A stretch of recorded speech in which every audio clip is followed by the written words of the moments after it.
Hey good people, how y'all doing? So today I'm going to be giving you all my review on the Real Housewives of Atlanta reunion part 3.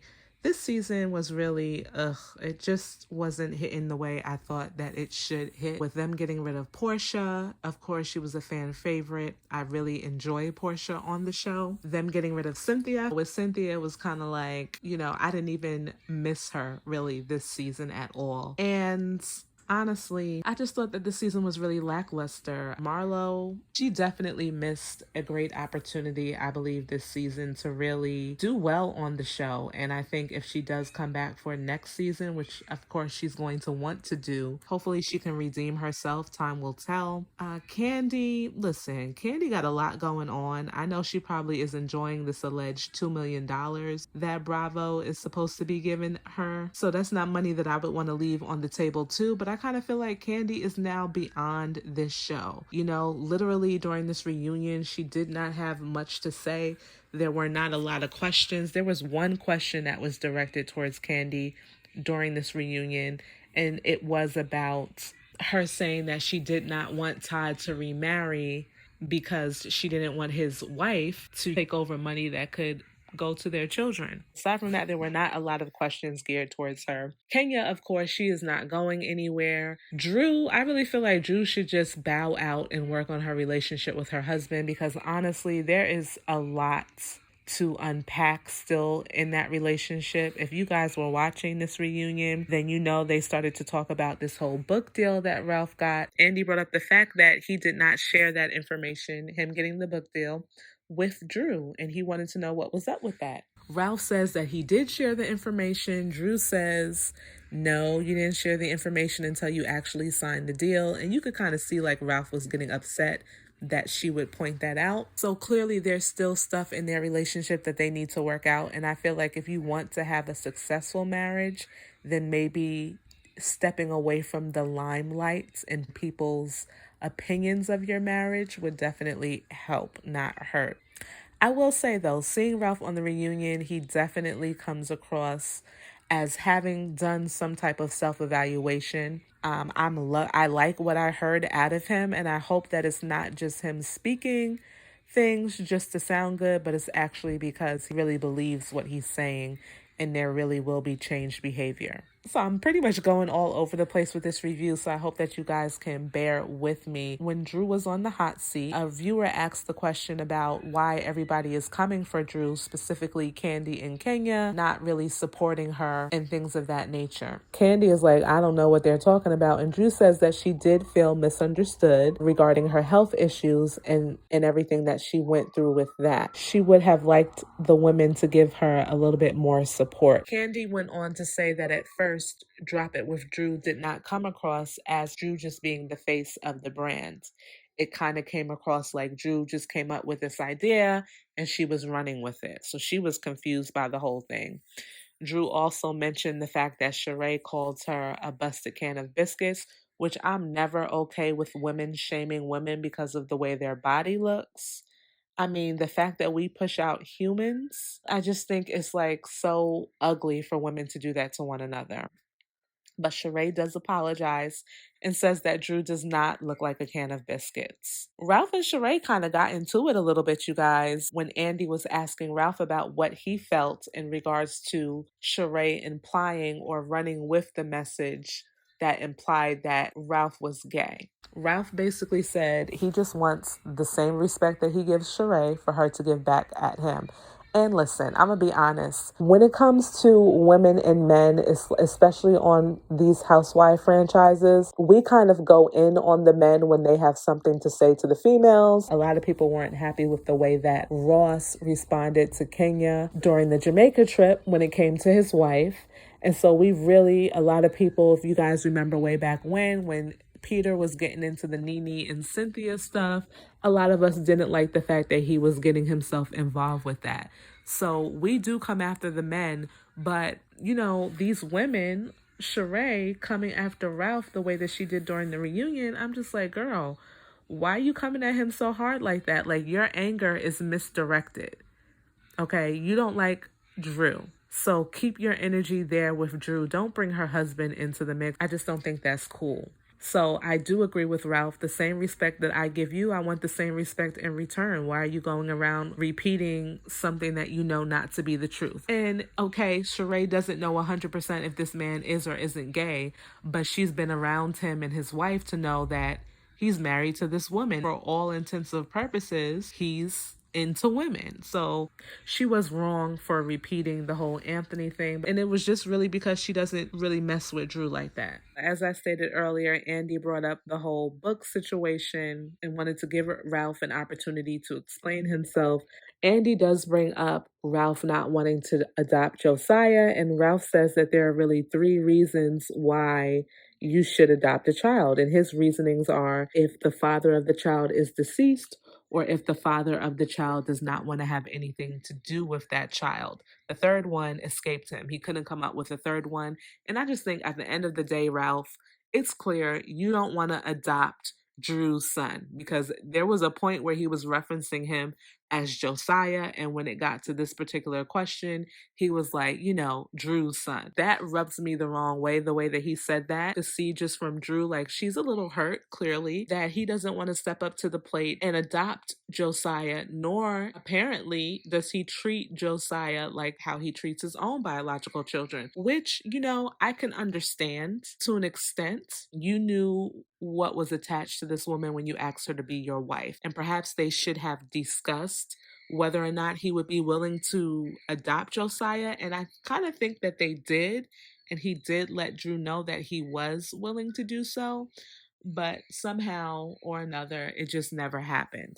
I think it is hard for him to kind of treat Josiah 100% like he treats his own biological children. I'm not in that situation, but I imagine that it must be difficult. To close out this conversation, Ralph does joke and say that the guys, meaning Todd and Ross, they are all going to get together and do a book tour starting in Tampa. Way to make light of that situation, Ralph. I thought that it was very interesting, the whole back and forth with Sheree and Drew, especially when we heard from Anthony, who basically said, I may have said that Ralph was gay. I don't know. Of course, Andy picked up on that and said to Drew, now you just heard him say that he called Ralph gay. The confusing thing with me about Drew is you're still kind of defending this man or protecting this man, because she says, but he said he didn't remember. Girl, the fact that it is a possibility that he said this about your husband should be enough for you to be like, you know what? That's all I need to know. It's time for you to go. Let me lose your number and you lose mine. Why are we still trying to defend him? So it almost makes me feel like, does he have something on you that we don't know about? Sheree says to Drew, you don't pay either. And I'm like, Sheree, do you realize that you just admitted that you don't pay people, girl? Because you always try to deny that fact, but you just told on yourself right there. Apparently, Marlo had received a DM about Drew not paying somebody, and Drew's like, no, I pay all of my people. I don't think Drew has a problem paying people. Drew says to Sheree that there's a lot of people who try to inbox her with sex tapes that they have of Sheree, which we know that's probably a lie. And Sheree is like, well, shoot, let me see them. It's just like Sheree. Well, Sheree really didn't bring much this season, to be quite honest. Her being able to pull off She by Sheree was her biggest moment this season, but she is quick to make light of a situation that would probably hurt somebody else. There was a couple of times during the reunion where she just kind of rolled with the punches and made light of the things that were thrown her way. I have to give her her respect for that. And let me give you guys an example of that. Drew is still trying to get this money from Kenya and Marlo's birthday party that they were supposed to jointly pay for. And Sheree says to her, well, you can hold your breath. Like that's the stuff that I really enjoy from Sheree. But girl, at the same time, you not paying what you're supposed to pay is not a good look, sis. Even throughout the break for lunch that they had, Sheree and Drew were still kind of discussing this whole Anthony situation. And the reality of the situation is this guy is not a good dude. Okay, he's talking about you, Sheree, and he's talking about you, Drew. So to me, he's the common denominator and the person that you guys both need to just let go. Point blank and the period. We see in the next scene that the guys are getting ready to come on and do their segment and they have a little chit chat. And I think it's really cool to see them together. I actually would have liked to see them together a lot more during this season, kind of like how we see the guys from the Real Housewives of New Jersey. So maybe next year, if they all come back, we'll see a lot more of them together. They do show a clip of them that morning, like 6 o'clock in the morning, still drinking, I guess, at the bar downstairs in the hotel. And Candy was not pleased with Todd because he looked like he was a little drunk. And she's like, we got this taping to do, so I'm gonna need you to get it together because you just don't represent yourself, you represent me. I thought that Andy asked Ross an odd question regarding what Ross is thinking about parenting is between he and Sonya and how perhaps fatherhood has changed him. And Ross says that he spoke to his mom and kind of got a better perspective on the whole situation and that Sonya allows him to be the father to their son and he allows their son to be Sonya's baby. I don't really know where they were going with that whole thing. I would have liked to have known his perspective on hearing that Sonya said, okay, let's just have another baby, because she was pretty hard pressed throughout the season about not having a baby. And I would have loved to also have heard his thoughts on the things that she was sharing to her sister and maybe to Marlo and some of the other women about her reasoning for not wanting to have another one. So of course they bring up Ross saying don't F with my wife during the Jamaica trip, and Andy wanted to know what Ross felt about Kenya saying that she felt like he was being aggressive. Ross says he understood where Kenya was coming from, but he thought basically that she used a poor choice of words. Kenya says that she wanted to make it clear, especially to Ross, that she never thought he was going to attack them or do anything to them at the table. She finds him to be a really nice guy.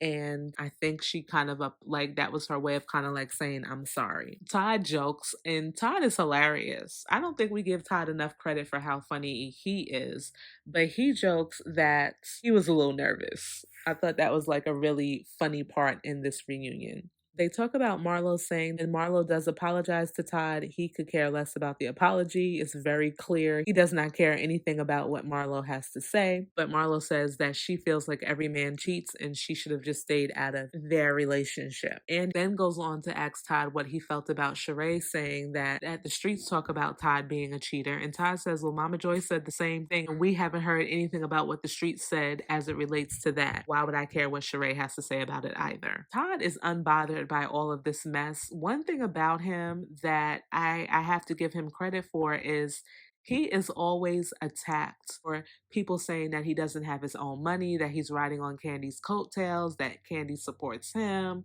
blah, blah, blah, blah, blah. Not every man can sit there and deal with those types of attacks. You have to be really secure in who you are. And maybe let me just give him a shout out because he's from New York. And if you're from New York, you already know how it is.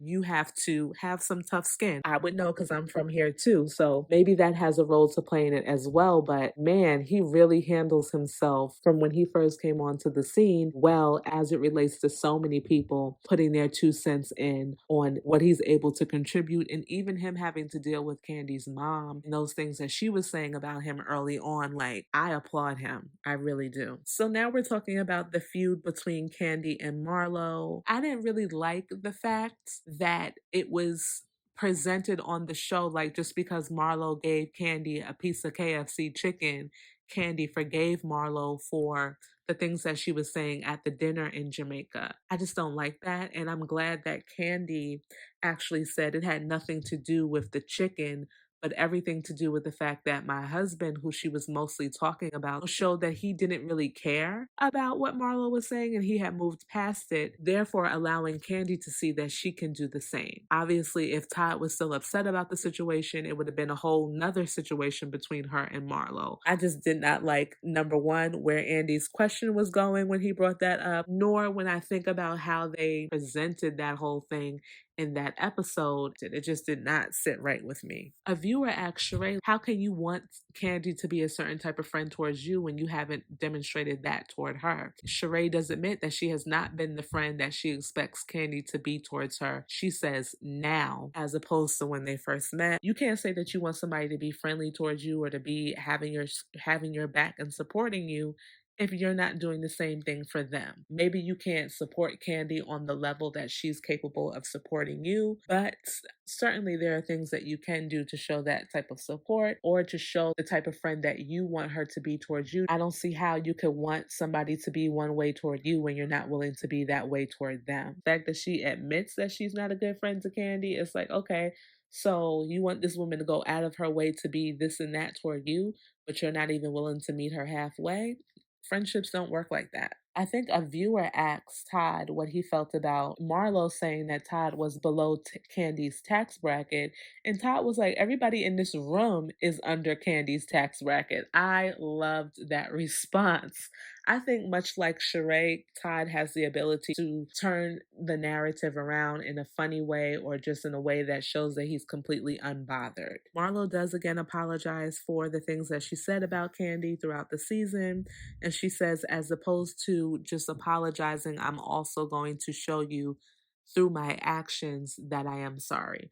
So again, if Marlo does come back next year, we'll have to see if she does have a change in her behavior. As the men are wrapping up their time in this segment, Ross leaves Andy with a parting word, telling Andy, don't F with my wife. I thought that was really cute and funny. In the last segment, Andy goes around to each of the women and he asks them, what have they learned and what are some of the positive things that they are taking away from this season? Sonia says that she wants the women to be able to push past any misunderstandings that they have because a lot of things going on in the world that is bigger than these little petty fights that they have. That's pretty much what she said. Drew is asking the women to just give her grace as she works on herself. Marlo says, to Andy's surprise, that she will think before she speaks. Andy's like, you will? It's just like, oh my God. That was funny to me. Kenya says resilience. Candy said, I am worldwide. And Sheree says, being an OG, she always got to remind us that she's an OG. This group was fun and they really had a great bond. And she appreciates all of the support, including from Drew, that she received. So at the end of the reunion, there is a rack of some She by Sheree stuff that comes out. It just looks like she has, I don't know, a t-shirt. I don't know what was behind the t-shirt. She has a bag, which is really cute, and some hats. And she also has a sweater that she gives to Andy, and he puts it on. I think it's great that he has supported Sheree over the years with this whole She by Sheree thing. I think if it had not been for Andy always keeping it a point of conversation when Sheree has even come on the show when she wasn't a housewife, that it really helped She by Sheree stay out there and, kept people like us talking about it. So it is nice to see that she's finally was able to put forth the fashion show. What a way to close out this reunion, the same way that she closed out the season with her fashion. So that's pretty much it. You guys let me know what you guys thought about the reunion. I honestly felt like they could have wrapped this up with 2 episodes, if not 1. It just really wasn't a lot going on this season without the drama between Marlo and her nephews. Aside from that, and then of course She by Sheree finally coming into fruition, it just was lackluster. I don't know what they're going to do, but they need to kind of step it up. So let me know what you guys think, and I'll see you in my next episode.